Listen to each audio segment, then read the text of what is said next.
अब्बू हमारे क्यों होते वो? अरे सऊदी आपके अब्बू होंगे, हिंदुस्तान के मुसलमानों के अब्बू नहीं है वो, आपके अब्बू हो सकते हैं। ये मेरी डॉगी है ब्लैकी, कि उसके बयान की इज्जत इस कुत्ते के भौंकने से भी कम है। ये देखो, ये जो आज हिजाब पहन रखा है, ये जुल्फे लहरा रही हैं। शैतान, शैतान लानत हो तुम पे।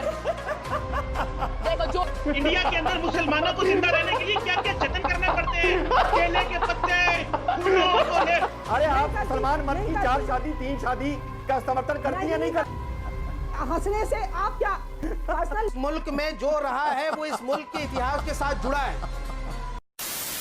नमस्कार दोस्तों, स्वागत है आप सभी का। आप देख रहे हैं द डिबेट शो। दोस्तों आज की वीडियो में हम देखने वाले हैं डॉक्टर रिजवान अहमद की कुछ डिबेट्स, जिन्हें देखने के बाद आपको बहुत ही आनंद आने वाला है। तो दोस्तों वीडियो में आगे बढ़ने से पहले आपसे एक छोटा सा अनुरोध, अगर आप चैनल पे पहली बार आए हैं या चैनल को अभी तक सब्सक्राइब नहीं किया है तो चैनल को सब्सक्राइब करना मत भूलना। चलिए मेन वीडियो स्टार्ट करते हैं। जी क्या चल रहा है शमशेर सिंह जी, देखते जाओ बस। जय हिंद, वंदे मातरम। अब तो ये जो है ना, जो इनके अब्बू हुआ करते थे, अब्बू से मतलब समझ रहे हैं आप, सन 70 सन 60 के बाद हिंदुस्तान में कोई ऐसी बड़ी मस्जिद नहीं बनी, कोई ऐसा इदारा नहीं बना, कोई ऐसा इस्लामिक फाउंडेशन नहीं बना, कोई ऐसा मरकज नहीं बना, कोई ऐसा मुसाफिर खाना नहीं बना जहां पैसा इनके अब्बू ने ना भेजा हो, यानी सऊदी अरेबिया ने। ये सब वहीं जाके ज़कात लेके आते हैं। आपके अब्बू कौन है? एक मौलाना 12 हज करता है। शब्द वापस लेने पड़ेंगे। और वो इतने बड़े तुम्हारे अब्बू हैं, और वो इतने बड़े अब्बू हैं कि तुम उनके इजाजत के बिना हज तक नहीं कर सकते अगर वो तुम्हें वीजा ना दें। इतने बड़े वो तुम्हारे अब्बू हैं। आई बात समझ में? उनकी ज़कात पर पले हो, उनकी ज़कात पर पले हो। अब्बू हमारे क्यों होते वो? अरे सऊदी आपके अब्बू होंगे, हिंदुस्तान के मुसलमानों के अब्बू नहीं है वो, आपके अब्बू हो सकते हैं वो रिजवान साहब। और आप जो हंसकर और ये बातें करते हैं ना, अब संजीदा ही नहीं है आप डिबेट में। पता नहीं आपको क्यों बुलाते हैं लोग। आपका नाम लिया? नहीं, आपका नाम लिया? नहीं तो मुसलमानों के कैसे बाप हो सकते हैं वो? सऊदी अरब से हमारा क्या ताल्लुक है? हम हिंदुस्तान में रहते हैं, हिंदुस्तान के कानून को मानते हैं, देश के संविधान को मानते हैं। ये कौन होते हैं हमारे अब्बू बताने वाले? अब्बू इनके होंगे वो। आपका तो नाम नहीं लिया उन्होंने।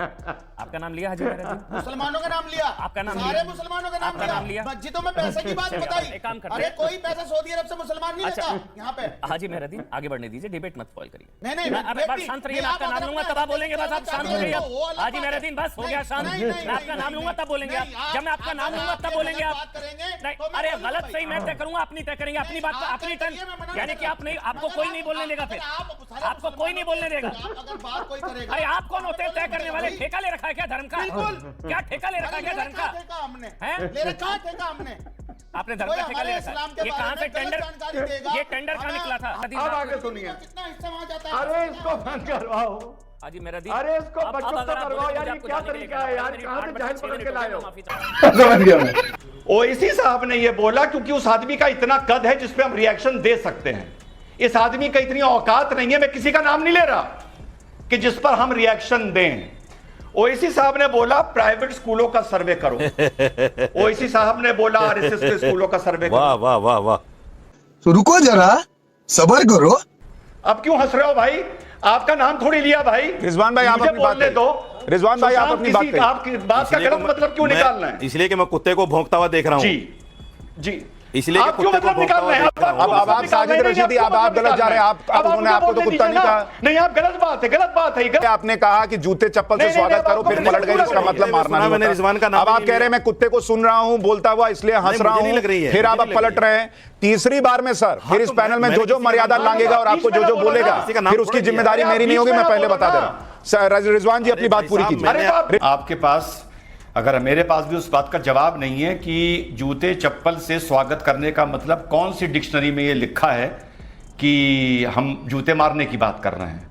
कुछ लोगों के बयान ऐसे होते हैं जिस पर रिएक्शन देने से बेहतर, अब यहां भी मैं किसी का नाम नहीं ले रहा, जिन पर रिएक्शन देने से बेहतर, ये मेरी डॉगी है ब्लैकी, इसके भौंकने पर मैं रिएक्शन भले दे दूं, उनके बयान पर नहीं दूंगा। ब्लैकी नाम है इसका। रिजवान भाई ये गलत किसी का नाम नहीं ले रहा। नहीं रिजवान भाई ये गलत बात, मतलब निकाल रहा है। नहीं मैंने उनको गेस्ट बुलाया, अब आप उनकी बेइज्जती कर रहे हैं। नहीं, आप कैसे कह रहे हैं बेइज्जती कर रहे हैं? आप कैसे कह रहे हैं? आपने मतलब कैसे निकाल लिया? आपने मतलब कैसे निकाल लिया कि हम बेइज्जती कर रहे हैं? जब रशीदी भाई मतलब नहीं निकाल सकते कि जूते चप्पल से स्वागत का मतलब जूते मारना है, तो सुशांत सिन्हा कैसे मतलब निकाल सकते हैं कि इस डिबेट में अपने काले कुत्ते के भौंकने की तुलना उसके बयान से करना, जिसका मैं नाम नहीं ले रहा हूं, आप कैसे मान सकते हैं कि यह अनैतिक है? कैसे कह सकते हैं आप? बिल्कुल नहीं कह सकते। पहली बात तो जिसका भी यह बयान है उसको मैंने दिखा दिया कि उसके बयान की इज्जत इस कुत्ते के भौंकने से भी कम है इस देश में। अब आए ना लाइन पे। मुझे एक बात अमन भाई समझ में नहीं आती, इतनी बेइज्जती और इतनी जिल्लत उठाने के बाद, इतना अकड़ना और बेबुनियादी बातें करने के बाद ये लोग हाई कोर्ट में मुंह की खाकर फिर से डिबेट में आ कैसे जाते हैं? या तो ये लोग बहुत बेहद बेशरम हैं, या इन लोगों को यही नहीं पता कि बेइज्जती होती क्या है। दूसरी बात, आपने बहन फलक की फोटो दिखाई बिना हिजाब के कराटे करते हुए। अरे शहजाद भाई, कभी कभी कराटे बिना हिजाब के करने पड़ते हैं, कोई बात नहीं। जरा ये देखिए फलक की पार्टी की फोटोआं, पार्टी की देखो शहजाद, पार्टी की देखो, ये देखो, ये देखो, ये जो आज हिजाब पहन रखा है, ये जुल्फे लहरा रही हैं, ये देखो। शहजाद देखो भाई, क्या बात करते हो? और अब क्या है? बात खत्म कर लूं? जी बिल्कुल बिल्कुल डॉक्टर, बात खत्म कर लूं? जोकर जी यस, जोकर जी। करिए बात। अमन भाई, अमन भाई जी बोलिए सर। ये बहरूपिये हैं, ये नौटकबाज हैं, ये नाटकबाज हैं, जो पार्टी में जाते हैं बिना हिजाब के और टीवी में आके बैठ के हिजाब पहनते हैं और मुसलमानों को भड़काती हैं ये लड़कियां। ये नाटकबाज हैं। कितने बार क्लियर करना चाहिए? कितने बार क्लियर करूं? समझ नहीं आता। दिमाग में खाना खाते हो, घास खाते हो क्या? बार बार कोई असल मुद्दे पे बात करो ना भाई। मैं बहुत बार जो बोल चुकी हूँ नेशनल मीडिया पे, मैं पहले हिजाब नहीं करती थी, अब करती हूँ। आप हंस लो, रावण दिख रहे हो, आप जोकर दिख रहे हो, जोकर जोकर। मैं पहले नहीं पहनती थी, अब पहनती हूँ। मैंने कराटे नहीं छोड़ा, मैं आगे भी देश को रिप्रेजेंट करूंगी, देश के लिए जीतूंगी, पूरी कोशिश करूंगी जीतने के लिए। और बदतमीज आदमी, रावण रावण, बदतमीज, शैतान शैतान, लानत हो तुम पर। देखो जोकर हंसता है, जोकर की तरह पागल। देखिए एक मिनट, ये बढ़िया था गुरु। देखिए अमीश भाई, मुझे आज आपकी एक बात समझ नहीं आ रही है, बुरा ना मानिएगा। मुझे लगता है जैसे आपके सीने में दिल ही नहीं है, आप बेदिल इंसान हैं। अरे साहब, 70 साल से एक आदमी कश्मीर का ढोल बजा रहा था, उसकी खा रहा था, उसकी पी रहा था, उसकी पहन रहा था। हमारे बेदिल प्रधानमंत्री ने और बेदिल हमारे गृह मंत्री ने 70 सेकंड में उस पर पानी फेर दिया, भूखा मार दिया, कपड़े उतार दिए, नंगा कर दिया। अब क्या वो बोलेंगे नहीं पाकिस्तानी?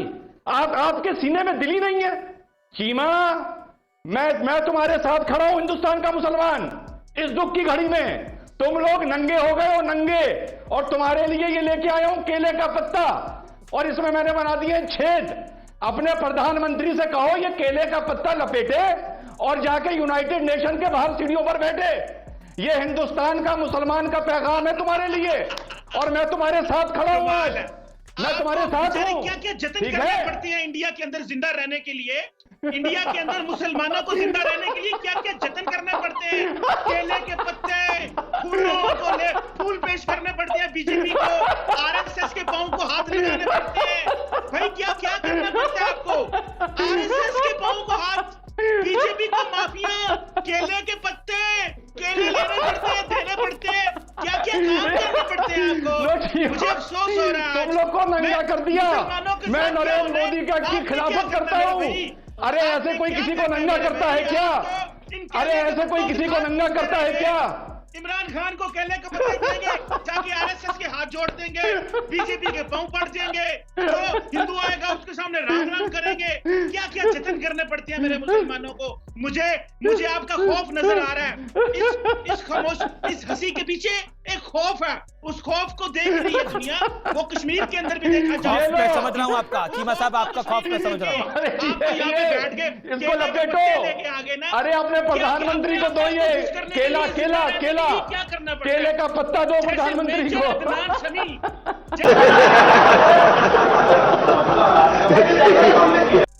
अब हम लोगों को अपनी एक आइडेंटिटी बनानी थी। अब जैसे ये कैंपस फ्रंट ऑफ इंडिया है, इसने लड़कियों को ये नहीं सिखाया कि बेटा आप लोगों को कम से कम क्लास में शुरू के टॉप 5 पोजीशन में कम से कम 2 या 3 पोजीशन पर मुसलमान लड़की आनी चाहिए। हम आपके लिए कोचिंग करवाएंगे, आप पढ़िए, मेहनत करिए, आईएएस बनिए। नहीं, उनको एक अच्छा तरीका मिला मुसलमान की आइडेंटिटी बनाने का, भैया हिजाब पहन लो और हिजाब के नाम पर बवाल कर दो। और जैसे इन्होंने सीए में किया था, ये हर बवाल में कुछ ये शेरनियां पैदा कर देते हैं। शेरनियां, आहा, सीए के टाइम पर एक दादी पैदा कर दी थी, वो दादी दादी का हल्ला मचता रहा, अब इन्होंने ये शेरनी पैदा कर दी। जब यही शेरनी, अमीश भाई, यही शेरनी शादी के बाद ये कहेगी कि मैं चाहती हूं कि मेरा शौहर दूसरी शादी ना करे, वो शरिया की गलत बात है, तो ये लोग जो उसको शेरनी बना रहे हैं उसको जूते मारेंगे, जूते। उसको भाजपा का दलाल कहेंगे, दलाल। यास्मीन फारूकी कुछ कहना चाह रही है। एक एनालिसिस की है, ये बार बार कैसे बोल रहे हैं, हर कुछ बोले जा रहे हैं। एक एनालिसिस कीजिए, ऐसा करिए, एक टीम बिठाइए और मालूम करिए कि कितने मुसलमान और मर्दों ने शादी कर ली है 4-4। बात कहाँ की होती है, लेके कहीं जाते हैं। बात हिजाब की है और बात कहीं की कर रहे हैं। जो बात है उस पे, मुद्दे पे बात करिए ना। अच्छा, हिजाब 4 शादियां, 3 शादियां, बात हिजाब की है यहाँ पे, और आप 4 शादियों पे जा रहे हो।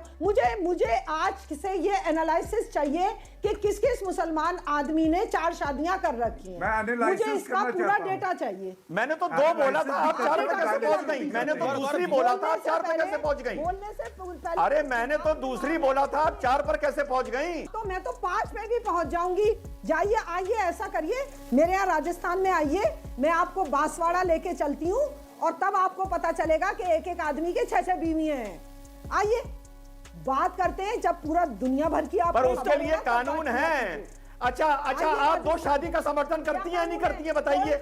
आप मुसलमान मर्द की 4 शादी का समर्थन करती हैं या नहीं करती हैं, बताइए? अरे आप मुसलमान मर्द की 4 शादी, 3 शादी का समर्थन करती है, नहीं करती? नहीं, आपको ऊंचा सुनाई देता है। तो आपने पर्सनल लॉ में इसकी आवाज उठाई, और मुझे वो पर्सनल लॉ में आपने इसकी आवाज उठाई। आप कौन होते हैं? मैं पर्सनल लॉ में आपने इसकी आवाज उठाई। लोग को टारगेट करने वाले हो। बात का जवाब लीजिए, बात का जवाब लीजिए। हंसने से आप क्या, पर्सनल लॉ की बात मेरे से क्यों कर रहे हैं? उन लोगों से कीजिए। आप क्या मस्खरे हैं क्या जो हंस रहे हैं? क्या कोई मजाहिया ड्रामा चल रहा है यहाँ पे? आप हम तुम्हारे शजरे की बात करते हैं, तुम शजरा ले जाके मक्का से जोड़ देते हो, शजरा ले जाके मदीने से जोड़ देते हो, कहते हो कि हम ऊंट पे बैठ के हिंदुस्तान आए थे, और आज कह रहे हो कि हमारा अरेबिया से मतलब क्या? हम क्या जाने भाई? वाह, अपने आप को आज तक आधा हिंदुस्तानी मानते हो, आधा अरबी मानते हो, और आज कह रहे हो कि हमारा अरब से मतलब क्या? कैसे नहीं तुम्हारा अरब से मतलब? अगर अरब से मतलब नहीं है तो कहो हमारे पूर्वज हिंदुस्तान के थे, तो कहो हमारे पूर्वज हिंदू थे। बोलो, जवाब दो इस बात का। अरे भाई, तो कैसे जाहिल किस्म के आदमी हैं आप? किस भारतीय ने कभी कहा है कि उनका पूर्वज अरब से था? ये अजमी हैं। अजमी और अरबी में बहुत फर्क है, और हम अजम के लोग हैं, इसी मुल्क में पैदा हुए, और यहीं के उलमा इकराम और औलिया इकराम ने जो है दीन को तबलीग की है। क्या पता है आपको? पूर्वज हिंदू थे या नहीं थे? तो आए ना, आपके पूर्वज हिंदू थे या नहीं थे? अरे भाई, हिंदू थे, ये क्या थे? लेकिन अल्लाह ने उनको ईमान की दौलत से नवाजा, और वो शुक्रगुजार हैं कि वो ईमान पे मरे, और वो बगैर ईमान की दुनिया से नहीं गए। उनको हिदायत मिली। पूर्वज थे या नहीं थे? और सुन लो, कृष्ण आपके पूर्वज थे या नहीं थे? बताइए। उनको इस मुल्क राम आपके पूर्वज थे या नहीं थे? दीन के रास्ते पर लाया। राम आपके पूर्वज थे या नहीं थे? भाई, राम आपके पूर्वज थे या नहीं थे? बताइए। अरे भाई, इस मुल्क में जो रहा है वो इस मुल्क के इतिहास के साथ जुड़ा है, इस मुल्क के इतिहास के साथ जुड़ा है। आपके पूर्वज थे नहीं थे? बताइए। आपको अरबी नहीं कहता है। आपके पूर्वज थे नहीं थे? बताइए। बेवकूफ लोग जो सरकार की दलाली करने के लिए यहाँ पहुंचते हैं, वो मुसलमानों पे राम आपके पूर्वज सीधे आरोप लगाते हैं। पैदा हुए तो तुम मुसलमान ही नहीं हो। मैं देखिए नाम रिजवान अहमद क्यों लिखते हो भाई साहब? अरे तुम जैसे लोगों का मुखौटा उतर गया है और पूरा देश जानता है कि तुम जैसे लोग मुसलमानों के मुनाफिक हो, उबय बिन खल्फ हो। अल्लाह के नबी सल्लल्लाहु अलैहि वसल्लम के ज़माने में मुनाफिकीन थे। देखिए यहाँ पर उन्होंने माना कि उनके वो नबी थे, लेकिन मैं देखिए आज आपने मान लिया कि आपका अरब से कोई लेना देना नहीं है। ठीक है, देखिए मैं रुक करता हूँ। मैं